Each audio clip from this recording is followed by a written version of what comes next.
mon invitée aujourd'hui est Christelle Hachette, auteure et médium, qui a reçu des savoirs liés à son initiation personnelle. Elle va nous expliquer les déconditionnements nécessaires pour nous reconnecter avec nous-mêmes. Bonjour Christelle. Bonjour Florinette, je suis ravie d'être ton invitée et hâte de parler. Moi aussi, je suis vraiment très heureuse de t'avoir parmi nous aujourd'hui. Alors là, tu vas donc nous expliquer un petit peu tout ce que le rôle de l'âme, un petit peu le chemin initiatique qu'on devrait à faire en fin de compte pour effectivement nous libérer, pour être sur un chemin libérateur de tout ce qui nous pèse, qui nous emprisonne dans ce monde matériel. Absolument, je vais parler d'une voie de conscientisation et bien sûr de ce que j'ai vécu moi-même, parce que cette instruction est basée sur ma propre initiation et c'est un partage et un témoignage avant tout. Tu l'as souligné, je suis médium, mais c'est juste un axe de transmission, la médiumnité, parce qu'il y a différents types de médiumnité. Ce que j'aimerais inviter les auditeurs qui nous écoutent, c'est d'intégrer qu'au départ, on vit comme dans une bulle, c'est-à-dire une forme de transe hypnotique, et que nous ne sommes pas conscients du réel. Alors, tu parlais de l'âme, parce qu'on va voir qu'il y a un lien. Hein. L'âme, la psyché, ça prend différents termes. En fait, c'est tout un mémoriel qui est lié à notre vécu en tant qu'entité terrienne, mais pas que. Mais on va déjà parler de cette forme d'existence en tant que terrien sur cette planète. On a emmagasiné au fil du temps, alors c'est des éons, on ne peut pas vraiment, une forme d'expérience dans la matière qui nous font en fait charger. Alors je vais prendre comme analogie un disque dur. L'âme fonctionne vraiment comme un disque dur. Tu vois, nous avons un ordinateur face à nous qu'on peut comparer au corps égaux. Et l'âme, c'est la disquette, le disque dur qui va engranger, collecter plutôt tout qui va être écrit, dit en termes d'images, de photos, voilà. Donc pour l'être humain, ça sera les émotions, les actions, les pensées qui vont être enregistrées sur ce disque dur. Et l'esprit, parce que venons à l'esprit n'est pas l'âme. L'esprit, en fait, c'est le courant, l'électricité que tu vas brancher pour alimenter ton ordinateur et que tu puisses utiliser cet ordinateur et que tu puisses, donc c'est une onde, c'est une information, et cet esprit, il nous faut le contacter au-delà de ce qui est déjà engrangé, donc de cette fameuse disquette en fait, et apprendre à savoir comment cette disquette est formatée, justement. Le formatage, c'est la fameuse programmation karmique. Ça, c'est un concept. Et cette programmation karmique, il va falloir nous l'analyser, la décrypter le plus tôt possible. Mais quand je dis le plus tôt possible, c'est quand on souhaite, quand notre conscience est appelée à évoluer. Nous sommes bien d'accord. Et ce chemin de conscientisation, tout d'abord, il faut déjà s'interroger sur quelles sont nos failles. Les fameuses failles de l'âme, c'est un concept des postures karmiques que j'ai reçu justement des plans systémiques et que j'ai rendu accessible autour d'une roue sous forme de 9 points. Et ces 9 points, en fait, sont une explication en fait, des formes égrégoriales que nous recevons à la fois de notre transgénérationnel, donc tout simplement nos aïeux. Voilà, donc ces liens qui transmigrent dans notre petit sachet, souvenez-vous du disque dur, ces formes qui sont véhiculées par notre lignée familiale, tout simplement, mais aussi pas que. Donc c'est la lignée familiale, mais aussi c'est les interactions qui se passent dans des plans, ce qu'on appelle les plans astraux, puisque la psyché, elle évolue dans ces plans-là, c'est-à-dire c'est le plan quelque part qui est lié à notre émotionnel et ça forme justement l'illusion de ce que nous vivons, hein, tant que nous ne sommes pas dans ce fameux réel que j'abordais en tout début d'entretien. On va voir que, par exemple, en prenant la faille de l'âme de la posture, donc de la trahison, la personne va hériter en fait d'un secret de famille qui est lié en fait à un comportement d'un aïeul qui n'a pas répondu aux attentes en termes de catégorie, hein, d'époque, parce que ça c'était par époque, mais il y a eu une faille, une fracture qui a fait que c'est en fait cette grand-mère ou cette arrière-grand-mère qui a été vue comme la porteuse de troubles dans la lignée parce qu'elle n'a pas répondu à ce qu'on attendait d'elle, soit sur le plan ce qu'on attend d'une femme à cette époque-là, sur la bonne conduite, sur la capacité à élever dignement ses enfants. Vous voyez, il y a comme un manquement, et c'est lié aussi à une méfiance qui va être transmise dans cette famille, et cette personne va avoir de cesse en fait de rectifier, parce qu'elle porte en fait l'engramme, puisque le royaume des morts est vraiment tout proche du royaume des vivants. Elle va y avoir un jeu, si vous voulez, de transfert entre cet égrégore, cette posture karmique et la vie dans la matière de la personne incarnée, qui va avoir une pression, mais c'est évidemment invisible, hein, c'est inconscient, hein, encore une fois c'est l'astral, de devoir rectifier au nom de cet aïeul, cette posture. Donc pendant qu'elle est sous cette influence de la faille, elle ne vit pas vraiment tous ses potentiels. La capacité à comprendre comment cette faille nous habite va faire de nous, au fur et à mesure, des êtres plus conscients. Parce que la manipulation des plans, et c'est ça la voie de conscientisation, c'est de comprendre que nous ne sommes pas les maîtres à bord de notre véhicule psychique, de notre âme. Qu'il y a des influences, des entités, je reviens sur les postures karmiques, qui vont façonner en fait notre façon d'être. Et à ce moment-là de notre évolution, nous n'avons pratiquement aucun libre arbitre. Simplement, l'ego nous fait croire, donc l'ego c'est l'autre versant de l'âme, hein, incarné donc dans la matière, dans notre corps de chair, dans la création de cette personnalité qu'on prend comme la sienne, mais en fait qui est une version erronée de nous-mêmes, mais qui va nous faire agir dans la matière. Donc, en prenant compte de cette faille, hein, j'ai pris la trahison, on peut prendre le pestiféré sur la posture 7, il y en a parfois plusieurs hein, au sein d'un même consortium, hein, il n'y en a pas forcément qu'une, on va commencer déjà à ouvrir un peu plus les yeux en disant « Ah oui, mais le choix de ce conjoint, le choix d'avoir 3 enfants et pas 1, mais est-ce que c'est moi qui l'ai choisi ? Le choix de ce métier, par exemple, moi je pensais avoir cette vocation, mais je m'aperçois qu'il y a quelque chose qui ne convient pas. Il y a quelque chose qui me fait dire que je ne suis pas à la juste place. Ce sont les influences de cette transgénérationnelle. Ce sont l'influence de ces entités, de ces intelligences qui vivent sur ces plans-là et qui veulent extirper quelque part, parce que derrière, c'est toujours la même chose, je le dis avec le sourire, c'est mieux, il y a beaucoup de souffrance.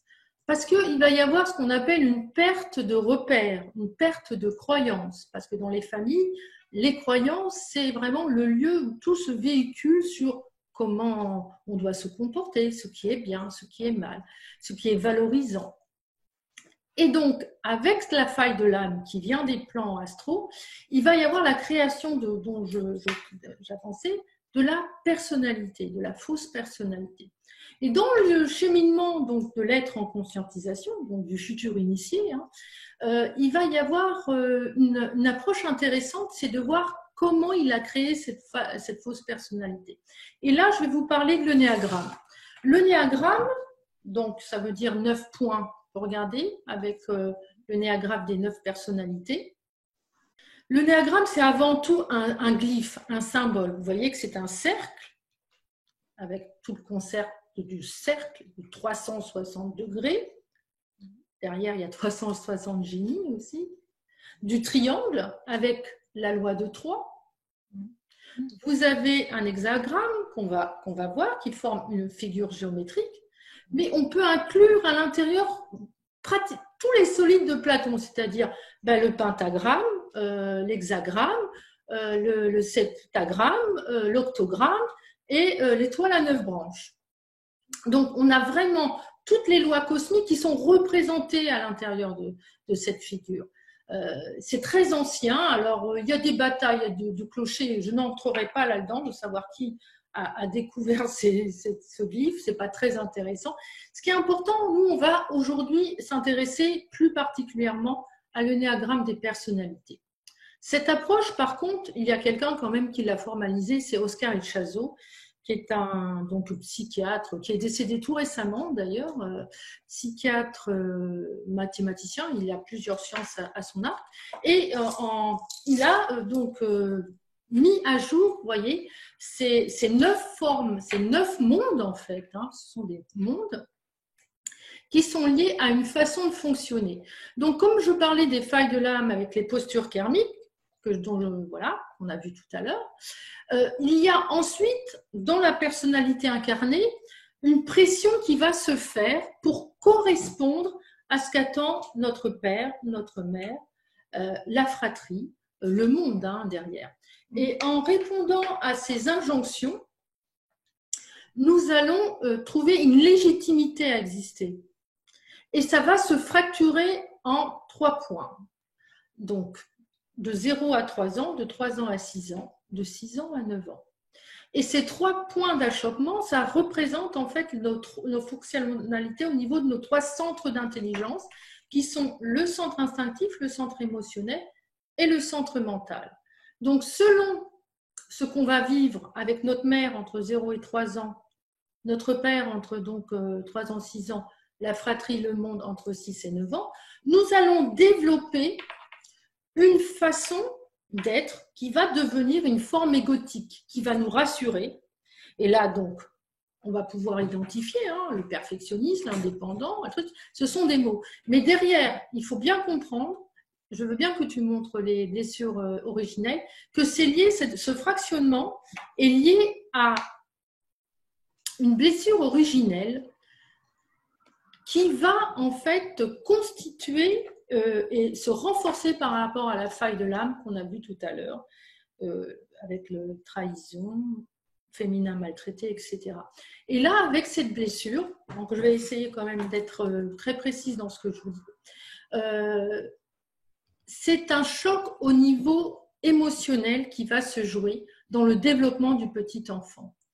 Et pour survivre, pour conserver en fait l'attention de sa mère, de son père, il va donner le change en prenant une façon d'être pour plaire en fait. Si on voit par exemple le contrôlé du point 2, qui est l'indépendant altruiste, le contrôler, en fait, c'est le sentiment d'être sous surveillance par rapport au père. Parce que, comme je vous disais, ça fonctionne avec 3 centres d'intelligence. Le premier centre, c'est l'instinctif, 8-9-1, maltraité, abandonné et mal aimé. Et ensuite, on a le centre de l'émotionnel, donc des relations, des sentiments, contrôlé, ignoré, critiqué. Donc, ce contrôle que cette personne, ce petit enfant, a l'impression d'avoir subi de la part de son père, il va le manifester sous une forme de frustration qui sera son point choc. Le point choc de la frustration va faire qu'il va comprendre que pour être apprécié de son père, et ensuite évidemment des hommes, ça s'adresse aux femmes comme aux hommes, je parle au féminin, mais là c'est femmes et hommes. Il va développer, ou elle va développer une personnalité d'indépendant pour sortir justement de ce contrôle excessif. Mais en voulant être indépendant, il va vouloir lui contrôler les autres et s'occuper des autres avant lui-même. Vous voyez ? Donc tout ce schéma, je ne vais pas rentrer non plus trop dans cette mécanique, mais plus on va aller observer d'un œil le plus distancié possible nos façons de réagir, d'agir vis-à-vis des autres, vis-à-vis de nous-mêmes, plus on va comprendre que nous sommes manipulés. Et cette manipulation, c'est le déclencheur. C'est comme ça que les vrais éveils, en fait, démarrent. parce qu'on va aller voir, c'est le travail avec la fausse d'Hadès, toujours pareil, hein, c'est de comprendre nos mondes intérieurs pour savoir comment ils se projettent sur l'extérieur. Comment, en fait, notre attention que nous donnons à l'extérieur, en fait, ne dépend uniquement que du manque d'attention d'ailleurs, ou de la surattention que nous avons reçue et qui a formaté cette force personnalité. Alors, c'est pas qu'il faut tout renier, mais il faut faire un tri. Il faut arriver à comprendre ce qui nous constitue de ce qui nous appartient pas. Et plus on va faire le tri, plus on va comprendre en fait que la pensée initiale qu'on croyait la nôtre ne nous appartient pas. Alors, je vous le dis en accéléré, mais ces pertes de repères et de croyances, ce sont des petites morts les unes après les autres. C'est une grande souffrance. Et cette souffrance, c'est pour ça qu'il ne faut pas se perdre, c'est bien aussi de faire des breaks, hein, je dirais. Il faut aussi avoir une autre passion hein, pour faire des équilibres. Donc chacun avançons évidemment. Et puis comme je vous l'ai dit, il y a une prédestination de toute façon. Hein. On ne part pas tous à aux mêmes lignes de départ et forcément il est illusoire de penser qu'on peut arriver à la même finalité. Donc déjà ça fait baisser la pression quand même intérieure. Donc ce cheminement de perte, je vous disais, de cette fausse personnalité, va vous amener à observer comment les facettes égotiques en vous fonctionnent. Donc ça va, déjà, on va comprendre pourquoi les autres, on ne peut pas s'entendre avec certains types de personnes parfois. On dit avec elle ou avec lui, ça ne matche pas. Si vous êtes quelqu'un qui fonctionne dans un mental pur et puis qu'une autre personne fonctionne avec un émotionnel exacerbé, il va y avoir forcément des choses qui vont vous être étrangères. Parce que son filtre de perception ne sera pas le même. Donc, en vivant tout ça, parce que ça, c'est pas qu'avec l'intellect, hein, mental, donc c'est l'intellect inférieur. C'est en vivant, à chaque fois que vous avez un événement dans votre vie, un licenciement, un divorce, une déception par rapport à un contrat que vous pensez avoir, et puis finalement, ça capote au dernier moment, dans la famille, par rapport à ses enfants aussi, attention, toutes les projections et les attentes des parents envers les enfants. Savoir s'il y avait aussi des impacts des maladies, parce que souvent dans des familles on voit qu'il y a une répétition, ça engendre des hérédités psychologiques et ça m'a fait penser aussi à Anne-Marie, alors je ne sais plus son nom, qui avait écrit Aïe mes aïeux. Et c'est Finsenberger, voilà. Et dans ce livre aussi, dans son ouvrage, elle disait que elle avait accompagné durant plusieurs années, plus de 20 ans, des gens gravement malades. Et elle a été vraiment très étonnée de découvrir ces répétitions familiales dans la lignée des personnes souffrant de graves maladies le plus souvent. Et qui en plus étaient non génétiquement héréditaires. Mais elle s'est rendue compte que c'était des liens transgénérationnels. Et en fait, absolument. Voilà, tout ce que tu nous expliques, moi, ça me fait comprendre tout ça, que c'est des répercussions. En fin de compte. Exactement. Ce sont des boucles, c'est l'ouroboros, en fait. Ce sont des états vibratoires qui migrent par la lignée de sang, parce que le sang aussi, c'est la kasha, en fait, hein, de cette âme. Hein. C'est pour ça qu'il y a plein d'informations importantes dans le sang. Donc c'est vrai au niveau de la génétique, mais c'est vrai aussi au niveau de l'épigénétique.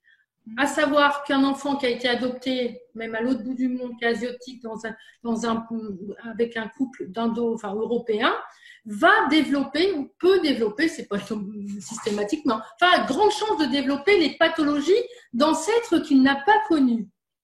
Donc là, tu vas me dire, mais ça contredit un peu ce que tu disais avant. Pas du tout. Ça veut dire qu'il y a un seuil, il y a un terrain qui va prédisposer par l'influence vibratoire de l'environnement, et c'est là que jouent ces fameuses intelligences hein, qui vont aller récolter on va dire le code de la maladie pour le transmettre aux nouveaux venus dans le cercle familial.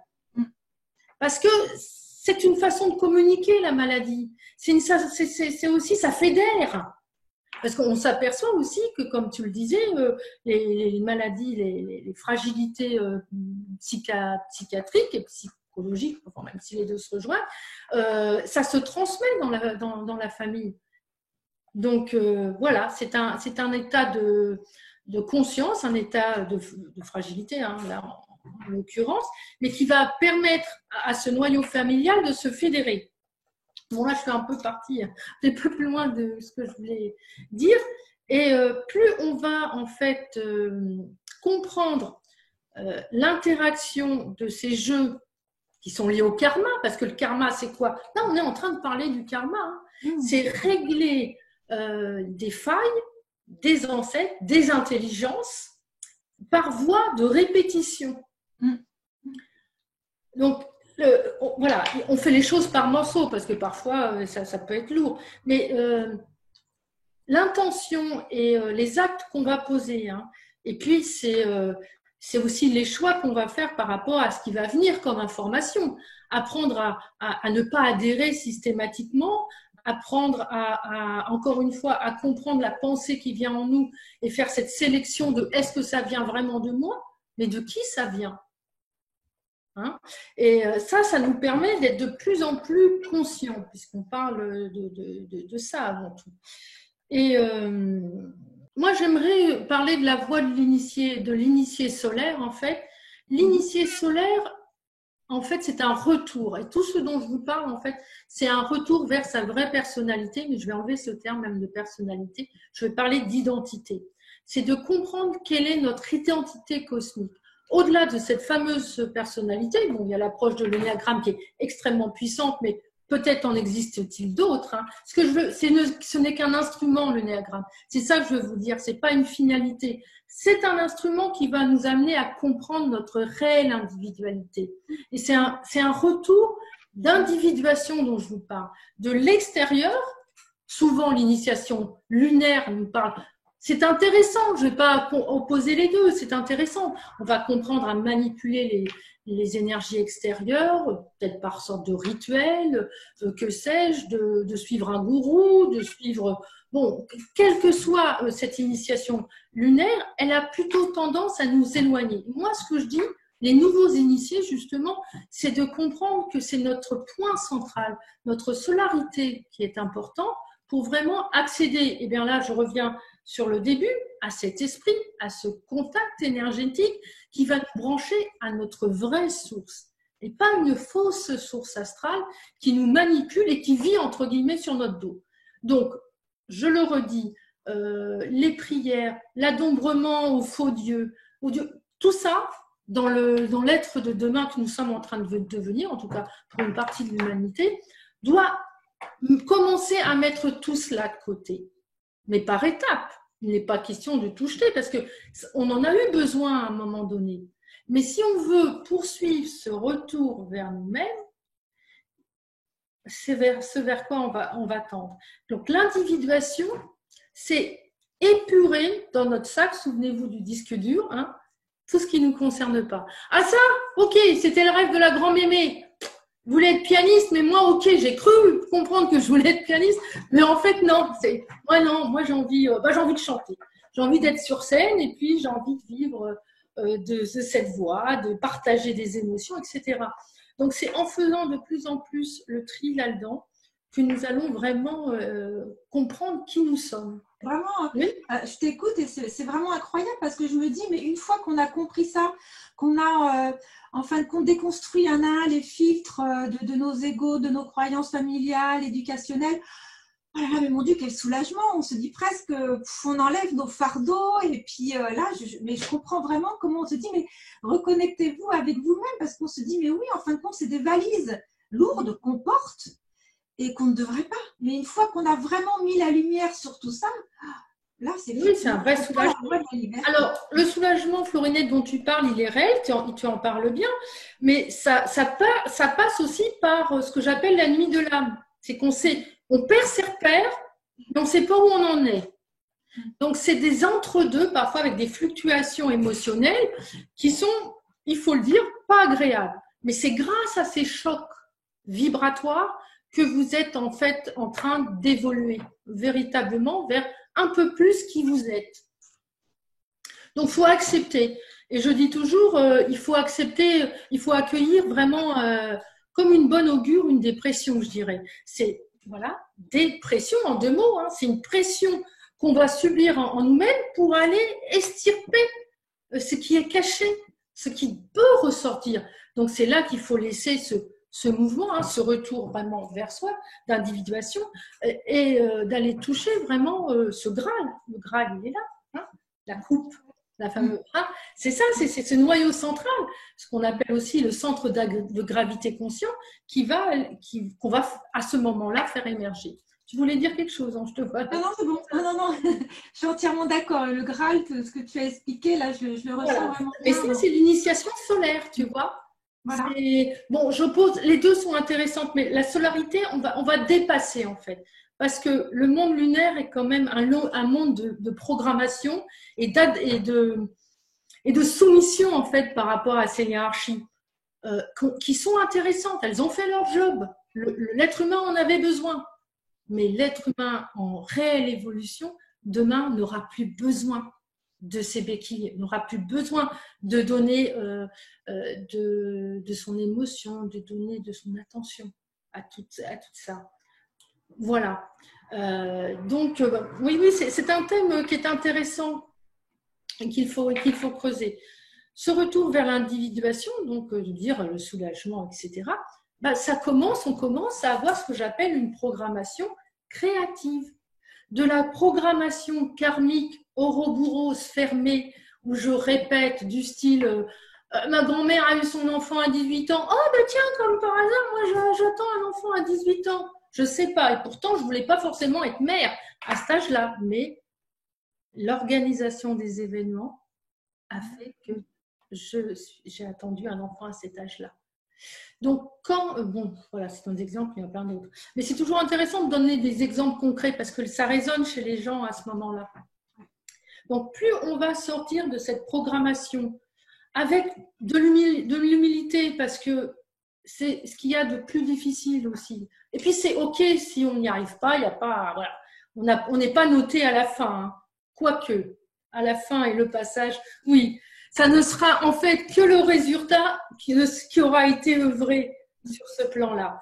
Donc, courage, intelligence, volonté et amour, hein, les trois piliers, l'intelligence, la volonté, l'amour, c'est comment ça qui nous fait avancer. Et là, on va être capable, après X années, ça peut aller vite parfois aussi, d'entrer dans une réelle créativité de nous-mêmes. Et cette créativité, c'est parce qu'on va avoir contact avec l'esprit. Là, il va y avoir contact. On ne va plus fonctionner qu'avec l'âme, même s'il y a des choses sympas. Vous savez, vous allez dans un endroit, puis vous vous sentez bien, vous ne savez pas pourquoi. Est-ce que c'est parce que c'est la musique qui est en train de passer? Il y a une musique que vous entendez qui vous l'avez jamais entendue sur ce plan-là, vous ne savez pas, mais les intonations des instruments musicaux vous mettent dans un certain état. Donc là, c'est agréable, mais c'est toujours des mémoires d'âme, c'est ça que je veux dire. Donc cette déconstruction de la forme, c'est pour ça que c'est ce qu'on appelle, c'est moi qui l'appelle comme ça, la fusion de l'âme et de l'ego. C'est-à-dire que votre ego va filtrer et se fondre dans cette âme qui va se réduire et qui va être beaucoup plus légère pour pouvoir fusionner avec l'esprit. Et dans une journée, vous pouvez être en contact avec votre esprit. Alors, on peut aussi, selon certaines traditions, l'appeler le double, hein, le double éthérique, le double cosmique, l'ajusteur de pensée. Il y a plein de termes derrière. En tout cas, cette connexion avec la source qui nous fait vraiment avoir une pensée qui vient pour le coup. Alors là, ça vient de nous. Donc, même si je vous explique, parce que moi, voilà, je vis ça, je n'ai pas réussi forcément à trouver les mots pour vous dire dans quel état vous allez être à ce moment-là. Vous allez le comprendre quand vous allez le vivre. Parce que ça fait comme un sifflement, un temps mort, et il y a une immédiateté qui vient, et vous savez que c'est différent que d'habitude. Je peux pas, voilà, ça vient et c'est comme ça. Donc, comment on sait qu'on change en fait? Ce n'est que la vibration qui est intérieure, et c'est la façon dont vous allez percevoir le monde et que les autres vont vous percevoir. Donc, les tris de relations, d'amitié, les tris aussi de goût. C'est-à-dire que vous pouvez avoir même le goût certains goûts alimentaires ou même des goûts musicaux, puisqu'on parlait de musique tout à l'heure, ou des goûts vestimentaires, ou bien des valeurs, puisque les valeurs, et puis elles vont se mettre à changer. Mais vous savez, ce n'est pas un événement forcément particulier qui va vous faire changer votre monde intérieur, c'est vous qui n'êtes plus la même personne. C'est-à-dire que la Florinette, par exemple, d'il y a 2 ans, mais elle n'a rien à voir avec la Florinette maintenant. Voilà, tout son vécu vibratoire, elle l'aura transformé avec une nouvelle entité Florinette. Ah, tout à fait. Ouais, je comprends bien ce que tu veux dire. Ouais. Et en plus, on est hors d'atteinte des égrégores de manipulation dans ce monde. De plus en plus. Ah, c'est pas.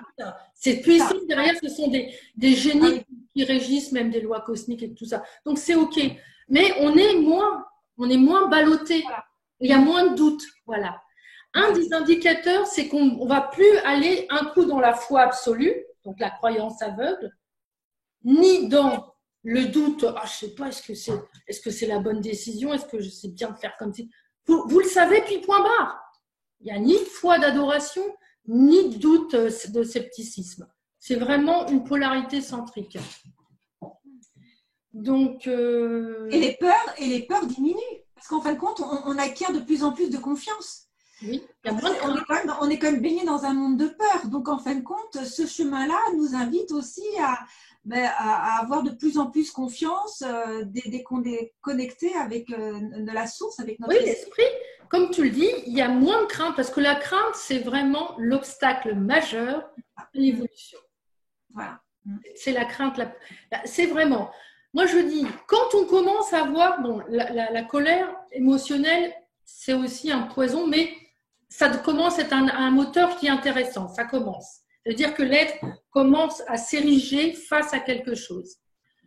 Il doit faire évoluer cette colère vers ce que j'appelle une colère mentale. Elle n'est plus au niveau de j'aime pas, ça m'énerve, oh là là, oh les pauvres ci, oh les pauvres ça. Non. On commence à se détacher de tout ça. Et ce qu'on va avoir, c'est une mentalisation de cette colère et un écœurement. C'est l'écœurement. Ça, c'est voilà. C'est quand on en a marre, on est écœuré parce qu'on a compris plein de choses, on sait plein de choses, mais on ne sait plus comment faire non plus. Et à partir de cet écœurement, là, vous commencez à avoir une légitimité par rapport au plan. Les gardiens du seuil vous disent, c'est comme c'est des récompenses, mais par rapport à vous-même, hein, c'est pas. Et là, vous allez pouvoir dealer, je dirais, être d'égal à égal avec ces entités, avec ce monde-là. Parce que entité derrière, c'est tout et n'importe quoi. Hein. Je vois qu'il y a un moment où je dis ça, il y a un passage intéressant de bruit. Ils sont pas contents. Je continue. Ah oui, je touche des points. Donc les entités, il y a le royaume des morts.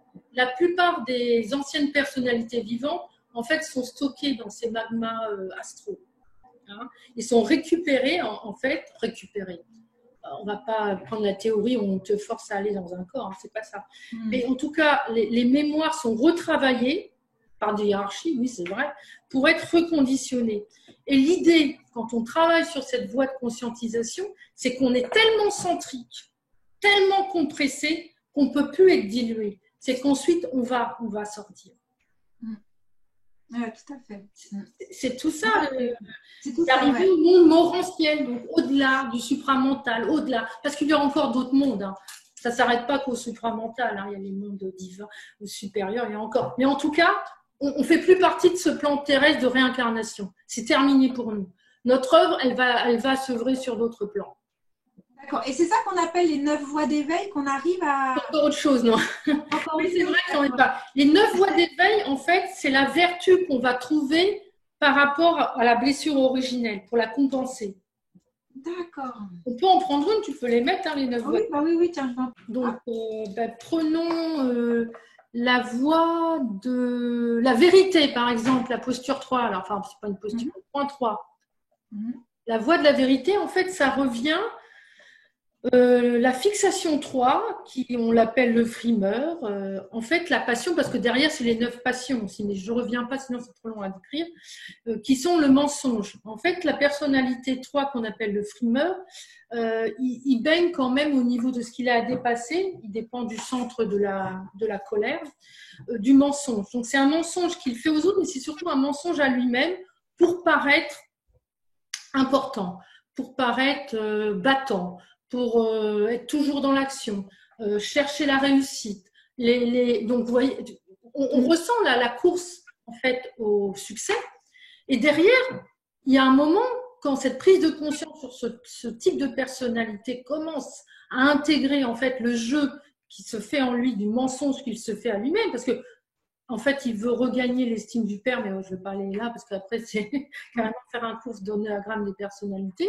Et ben, il va devoir comprendre que sa voix, sa vertu à lui, pour sortir de ce mensonge-là, ça va être la voix de la vérité. C'est accepter de ne plus être dans le faire, poser les choses, accepter de ne pas vouloir plaire absolument aux autres, de ne pas avoir forcément le retour de l'approbation. Accepter, voilà. Donc, par exemple, c'est la voix de la vérité. C'est la vérité que il est juste à sa place, qu'il n'a pas besoin d'en faire trop, d'en faire toujours trop, de porter forcément le flambeau du succès là où il est, hein, dans son travail, dans le couple, auprès de sa famille, de ses amis, de sa communauté, etc. Voilà ce que c'est que les 9 voies de veille. Donc ça reprend en fait les 9 points égotiques de chaque personnalité. La voie de la perfection, on l'a vu, c'est le perfectionniste. Pour plus qu'il soit dans le perfectionnisme, mais dans une perfection équilibrée de ce qui est juste. Oui, voilà. Donc c'est très fouillé, mais c'est tout un enseignement pour ça. Voilà, donc j'ai pris cet exemple du 3 qu'on appelle le battant, le frimeur, selon les différentes écoles, mais en tout cas qui est lié à une personne qui est en quête quasi permanente de briller, d'avoir des retours. Mais ça a l'air sympa comme ça, mais pour lui, c'est une souffrance. Mais la plupart sont en transe hypnotique, ne s'en rendent pas compte, ça les fait vivre. Mais quand la personne, encore une fois, se rend compte de cette façon de fonctionner, c'est le début. Voilà. Tu vois? Donc, oui, tout à fait. C'est un sacré cheminement quand même. c'est de l'observation, hein. Ça passe par l'observation, ça passe par la perte, comme on l'a dit, on va parvenir, de ces croyances. Moi, je dirais même qu'il faut arrêter de croire. Il y a un moment, il faut dire, mais bon, la croyance, on est encore dans le monde de l'astral. Il faut savoir. Une fois qu'on sait le contact avec l'esprit, c'est bon. On passe à autre chose. Mais ça ne se fait pas. Ce que je te dis, c'est un cheminement. Ça ne se fait pas. Il y a des étapes pour y arriver. Jusqu'à là. On ne peut pas sauter une marche, quoi. C'est vraiment pas à pas qu'il faut faire ces étapes. C'est des étapes initiatiques. Oui. Et ça, tu le décris, je trouve aussi extrêmement bien dans ton ouvrage, qui est donc, je vais le présenter, c'est le chemin du soi et des mondes spirituels. Oui. Et là, vraiment, tu décris toutes ces étapes initiatiques. Donc, en plus, moi, j'ai beaucoup aimé ton ouvrage parce que c'est plus qu'un livre, je prends ça plus pour un guide. Oui, c'est vrai, on peut le prendre au milieu, revenir, même s'il y a un cheminement. Voilà. C'est un guide. Et en plus, on retrouve dans ton ouvrage les schémas qu'on a partagés tout à l'heure. Et c'est bien parce que c'est clair. Oui. Eh bien, si on peut, ça me fait penser que tu peux mettre le schéma de la conscience d'un être humain qui va reprendre un peu le magma qui empêche le noyau et tout ça, le retour de l'individuation. Donc celui-ci, voilà, nous parle de l'essence, ce fameux esprit qu'on doit aller chercher, hein, qui est au centre. Donc, avant d'y arriver, il y a tout des strates, déjà l'ego et les forces et agrégats négatifs, les liens avec les intelligences dont j'ai parlé. Hein. Il y a les postures karmiques, le fameux karma par les aïeux, hein, et donc aussi ces fameuses entités interdimensionnelles qui vont empêcher l'être. L'être, en fait, il se situe tout en périphérie de ça, vous voyez? Oui, c'est ça, oui. Et c'est la cuirasse de protection qu'il faut crever pour aller vers cette essence. Oui, c'est ça. faut vraiment passer toutes ces barrières en fin de compte. Ouais, c'est des barrières, c'est des mondes intérieurs. En fait. Ouais, c'est ça. C'est des mondes intérieurs qu'il faut aller. C'est un voyage. Hein. Et cette cuirasse de protection, donc qu'on nomme la fausse personnalité, c'est un gardien pour que la matrice, en fait, continue à avoir lieu. Mais c'est OK maintenant. C'est-à-dire que il faut bien qu'il y a des gens qui veulent tout le temps être dans le rôle du sauveur.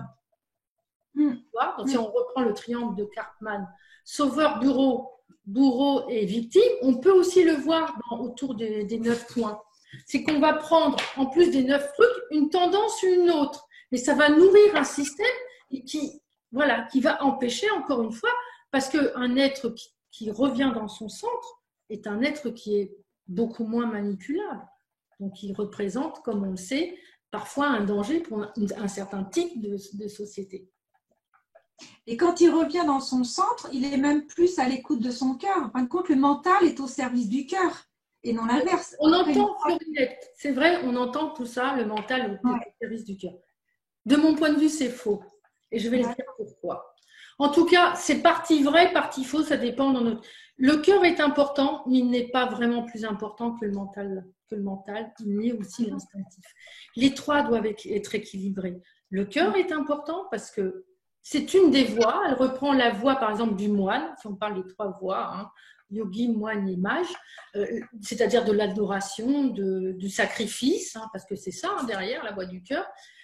Donc, c'est intéressant, mais c'est pas l'être nous. Il faut aller au-delà de ça. C'est-à-dire que le cœur est important, mais justement, moi, ce que j'essaye de démontrer, il ne faut pas devenir esclave de ses émotions. Oui, d'accord. Tu vois, l'émotion, elle peut t'amener à une hypersensibilité, que je sais très bien de quoi je parle, mais elle peut aussi t'emmener vers des mondes qui sont extrêmement mortifères et dangereux, dans le sens où tu te perds toi-même. Cette extrasensibilité, elle peut aussi être un défaut. C'est une qualité, OK, pour comprendre les choses, de ressentir tout de suite, etc. Mais aussi, ça peut être une voie, donc c'est au-delà du cœur, c'est le mental, mais le mental supérieur. C'est l'émotionnel supérieur et le mental supérieur. Quand ils fusionnent, on arrive à ce fameux supramental, qui est au-delà, c'est-à-dire, on arrive à gérer nos émotions, on n'est plus soumis à ça veut pas dire qu'on me comprenne bien, qu'il ne faut plus avoir d'émotions. Mais c'est qu'on n'est plus embarqué par ces émotions et qu'on sait les ajuster. Voilà. Oui, tout à fait. Et puis qu'on connaît nos zones d'ombre. Parce qu'en fin de compte, c'est tout ça. Derrière, c'est toutes les forces, les démons, les zones d'ombre, c'est ça. C'est les parties d'entités qui nous suivent à travers ces plans migratoires, soit par la lignée, soit par des entités. Parce qu'il y a la lignée, mais il y a aussi les karmas de race, de peuple. Oui, de race, de peuple, de pays, de nations. Voilà, il y a aussi tout ça, ces karmas-là. Il n'y a pas que le karma individuel et transgénérationnel, il y a aussi le karma, tous ces karmas qui s'ajoutent. Tu vois? Oui, bien sûr, qu'on retrouve aussi dans le collectif, dans l'inconscient collectif, dans tout ça aussi. On est impacté par ça aussi. Absolument. L'inconscient collectif, il va jouer en fait sur tous ces karmas-là, effectivement. C'est pour ça que le retour d'individuation, il ne se passe que sur un travail d'individuation personnelle, individuelle, et que le collectif n'a aucune prise là-dessus. C'est un des écueils qu'on peut faire, hein, et ça, j'en conviens, c'est qu'en pensant que le collectif va finir par influencer l'individuel. Non, l'inverse, c'est vrai, mais pas dans l'autre sens, parce que c'est en devenant de plus en plus sur notre source qu'on va modifier notre conscience, bien sûr, c'est une évidence, mais surtout notre état vibratoire qui va en syntonie. Même si, à un certain niveau, si tu veux, quand tu es plombé dans un endroit, évidemment, où tout le monde fait la gueule, par exemple, à prendre un truc plus tellurique, il faut déjà une force intérieure pour pouvoir résister à ça. C'est pas impossible. Mais voilà. Mais enfin, si on peut, si les personnes qui m'écoutent comprennent, c'est qu'il faut vraiment comprendre avant tout que ce cheminement est individuel. C'est que tout ce qui passe par des groupes trop importants, etc., on peut y passer, mais il ne faut pas s'y attarder. Il y a danger de perte encore plus d'individualité. Et là, je dis individualité, pas individuation. Ah, non, mais je comprends parce que moi, ça, j'ai ressenti déjà que des fois, tu sais, tu peux avoir des états de colère ou des états dépressifs. Puis d'un seul coup, moi, ça m'est déjà arrivé de me dire, mais pourquoi je suis comme ça? J'ai l'impression que ça ne m'appartient pas. Et en fin de compte, j'étais effectivement, c'est pour ça que je rebondis sur ce que tu disais, dans un lieu qui était assez lourd énergétiquement. Et je sentais que ça me touchait, mais ça me traversait et me rendait mais morose, triste, presque à vouloir pleurer, alors que je me demandais, mais pourquoi je suis comme ça? Toi, tu as fait appel à ton intelligence, là, à dire, mais ça vient pas de moi, ça vient d'ailleurs, effectivement. Peut-être que dans cet endroit, il y a eu des choses assez dramatiques qui se sont passées Certainement. antérieurement. Certainement. Mm. Quand je dis antérieurement, le temps, c'est une illusion, hein. Tout se passe simultanément, hein. Mm. Oui, oui, c'est vrai que le temps est une illusion. J'imagine que tu as dû aborder ça avec d'autres intervenants, peut-être. Oui. Mm. Tout à fait, le temps est une illusion. Mais maintenant, même les physiciens, beaucoup le disent, hein, que le temps Oui, est oui, une ça a illusion. démontré. Voilà. Mais non, mais c'est très intéressant parce que ça va, pour moi, ça nous amène toujours à une libération. Une fois vraiment il faut vraiment se poser et puis et s'écouter et puis se dire mais pourquoi je suis comme ça? Qu'est-ce que je vis? Qu'est-ce qui ne m'appartient pas? Qu'est-ce qui est à moi? Enfin, tout dans tout ce magma émotionnel où je suis là-dedans.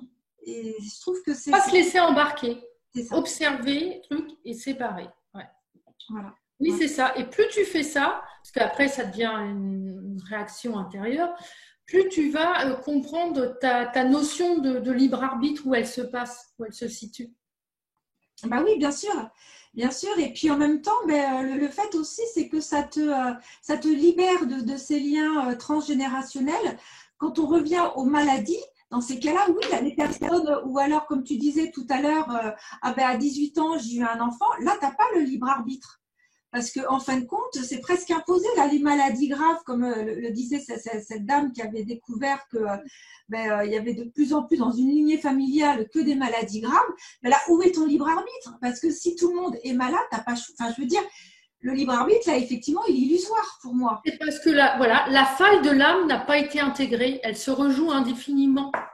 Le psychique, quand l'être arrive au monde, il a déjà tout son barda avec lui. Ouais, en fin de compte, l'âme, c'est pas une disquette vierge. C'est une disquette Ah non, elle n'est pas vierge. C'est ça. Elle est déjà bien remplie. Elle n'est pas vierge, mais Non. ça aura permis à l'être d'aller plus loin. S'il n'avait pas eu ça, il n'aurait pas pu passer de, par exemple, si on parle des races, hein, de l'Atlante, de l'être Atlante, au surêtre. Il a bien fallu qu'il passe par ce qu'on appelle la race indo-européenne ou la race aryenne, qui n'a rien à voir avec la deuxième, rien du tout. C'est juste la race qui a reçu le mental, hein, mais le mental inférieur, ce qu'on appelle l'intellect, que les Atlantes n'avaient pas. Donc eux, ils avaient d'autres sens supérieurs comme la vision, le troisième œil, etc., hein, la télépathie parfois, etc. Mais on pourra dans une autre peut-être un prochain entretien, parler des 7 dons supérieurs de l'être. Mais c'est tout ça. Donc, tu vois, cette balance, hein, si on regarde par rapport à la tradition primordiale, c'est un U. Et tu vois le U là au niveau de la... On est dans cette barre de U. On est tout juste en train de remonter. C'est pour ça qu'on vit ce qu'on appelle une fin de cycle, une fin de paradigme, une fin de civilisation. Et donc, toi, tu peux aider des personnes dans ton... Ah oui. Voilà, on peut avoir des consultations individuelles et tu fais aussi, je pense, des séminaires. Absolument, en tant que médium et enseignante, je reçois individuellement. Et donc, voilà ton site. Voilà, absolument, en consultation, ce que j'appelle des lectures vibratoires et médiumniques, mais aussi des accompagnements sur 3 séances à la détermination justement de l'identité de la posture karmique ou des postures karmiques et de la fameuse personnalité avec le néagramme des personnalités. Donc là, la personne va faire vraiment un pas de géant, je dirais, quand il y a cette reconnexion, parce qu'on va les fouiller, hein, c'est pas toujours agréable. Oui, c'est sûr. Là, une compréhension supérieure de tout ce qu'elle a vécu de façon inconsciente jusqu'alors. Donc, voilà ce que j'amène dans ces accompagnements vibratoires. Et puis, oui, j'ai un séminaire qui est sur pied, qu'on peut absolument voir dans l'onglet séminaire. Donc, l'idée, c'est de comprendre les influences. Hein. Donc, je propose en fait un cheminement de conscientisation par rapport au fameux à tout ce qui nous empêche d'être nous-mêmes, encore une fois. Donc, ça parle d'individuation, mais pourquoi ils sont pas. Et donc, oui, alors en ce moment, c'est par Skype ou Zoom, justement, mais en général, où cette interface se fait. Ah non, c'est vraiment c'est très intéressant, surtout que d'avoir cette compréhension à travers l'énagramme. Enfin, moi, c'est tellement clair, parce que moi, en fin de compte, avant de lire ton ouvrage, je ne connaissais pas tout ça. Et je l'ai découvert à travers ton livre. Et puis là, aujourd'hui, je trouve que c'est bien que tu… En fin de compte, tu expliques clairement et puis on se rend compte, mais on se dit, mais oui, mais j'appartiens en plus à, par exemple, quand l'énagramme détaille, là je vais le repartager, ce que tu disais, l'énagramme sur… les blessures originelles ou des… Alors voilà, il y a aussi les blessures originelles, oui, tout à fait. Donc quand tu dis… oui, par exemple, si, voilà, prenons la blessure originelle du maltraité. C'est la posture 8. Voilà. C'est ça. Le chef, le moralisateur, voilà. En fait, c'est une blessure qui est liée par rapport à la mère. Hein. Entre 0 et 3 ans, le petit bébé s'est senti maltraité. Mais cette maltraitance, elle est subjective. Hein. C'est parce qu'il avait une prédisposition à l'engrammer comme ça qu'il le vit comme ça. Parfois, il y a aussi une réalité. Donc, c'est un peu les deux qui sont liés. Du style, le petit enfant n'a jamais eu ses propres ses affaires. Il a reçu les affaires soit d'un aîné, soit d'un voisin, bon, j'extrapole, hein. Mais en tout cas, il y a une forme de maltraitance dans le lien mère-enfant. Voilà. Il fait qu'ensuite, il va vivre ça comme une faiblesse. Et puisqu'il ne veut pas revivre cette blessure primordiale émotionnelle de la maltraitance, il va faire tout pour devenir fort. Et qu'ensuite, ça ne le touche plus jamais. Donc, il va mettre l'émotionnel, c'est pour ça que c'est un centre qui fonctionne avec l'instinctif en premier. Il va donc être sûr de son action, de mettre sa puissance, hein, donc même physique, hein, souvent des gens costauds, pour ne plus être fragile par rapport à cette mère originelle. Hein, on est d'accord, hein, même si les personnes après sont en bon terme. Hein, il faut voir ce qui se trame au niveau de la psyché, hein, bien sûr. Mais ce conditionnement… L'idée, c'est de sortir, comme tu le disais, de ce conditionnement parce qu'il nous empêche de voir une réalité plus grande et plus authentique de nous-mêmes. De nous-mêmes, c'est ça. Bah, écoute, vraiment, c'était… moi, ça me passionne parce que ça nous impacte tous. On est quand même baignés dans ce monde illusoire. Et puis, avec toutes ces valises qu'on transporte, donc… c'est le travail, parfois, qu'on peut juger ingrat, mais c'est le travail le plus transcendantal pour arriver à un éveil de soi. C'est vraiment… c'est la personnalité authentique, hein, c'est retrouver son centre de gravité conscient solaire. Hein. Je ne sais pas comment le dire autrement. Et quand on vient de plus en plus, on devient ce qu'on appelle un être multidimensionnel. Voilà. On sort à tout va, etc., en disant oui… oui, même quand on fait un voyage astral, par exemple, on n'est pas conscient. C'est pas ça la conscience. C'est intéressant. On voit qu'il y a d'autres corps qui existent, mais c'est quand on fait tout ça en conscience par ce retour que j'expliquais.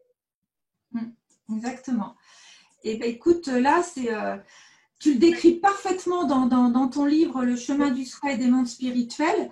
Et là, vraiment, j'invite tous ceux qui nous écoutent à lire ce guide, parce que j'ai vraiment envie de dire que c'est un guide qui explique ces étapes initiatiques qu'il faut, pas à pas, qu'il faut franchir. Et pour tous celles et ceux qui se sentent en perte de sens, surtout dans cette société en mutation, je les invite vivement à lire ton ouvrage parce que il est vraiment éclairant. Voilà. Merci beaucoup. Merci Florinette. Je t'en prie. Ce beau résumé, ce beau partage. C'est moi qui te remercie en tout cas pour nous avoir éclairés aujourd'hui sur ces points essentiels. Et puis pour tous ceux qui veulent aussi, je veux dire, approfondir ce chemin, enfin, c'est tout ce que tu viens d'expliquer, c'est dans ton ouvrage. Et on te retrouve également dans Génération Cité d'Or. Oui, tu as écrit aussi un article sur le rôle de l'âme dans la programmation de l'être humain. Et là aussi, tu expliques La différence entre l'âme et l'esprit. Voilà, ce qui est important, tu commences par expliquer ce qu'est l'âme véritablement. Et c'est aussi, c'est vraiment pour nous, comment dire, nous mettre en lumière, bien distinguer surtout l'âme et l'esprit, parce que c'est vrai que souvent il y a des confusions, mais les deux sont importants, sont indissociables. Donc voilà, donc on va te retrouver dans cette revue. Voilà. Et la création aussi d'un blog. Oui. Initié, qui est tout juste pour la rédaction d'articles. Mais ça, c'est tout des... De toute façon, tout le monde peut aussi aller directement sur ton site. On peut aller sur mon site Christelle Hachette pour m'envoyer un message commander le livre, même si en ce moment, ou sur Amazon, mais bon, c'est compliqué. Donc, c'est vrai que là, en ce moment, oui. Voilà. Merci beaucoup, Christelle, pour ce moment de partage et qui vraiment nous libère. En fin de compte, nous amène les clés pour aller vers cette libération et de s'épurer de tout ce qui nous pèse dans cette vie pour enfin aller se reconnecter à notre être. Écoute, je suis contente. Merci, Florinette. Objectif atteint, alors. Voilà. Puis à très bientôt, Christelle. À bientôt. Et merci beaucoup. Au revoir.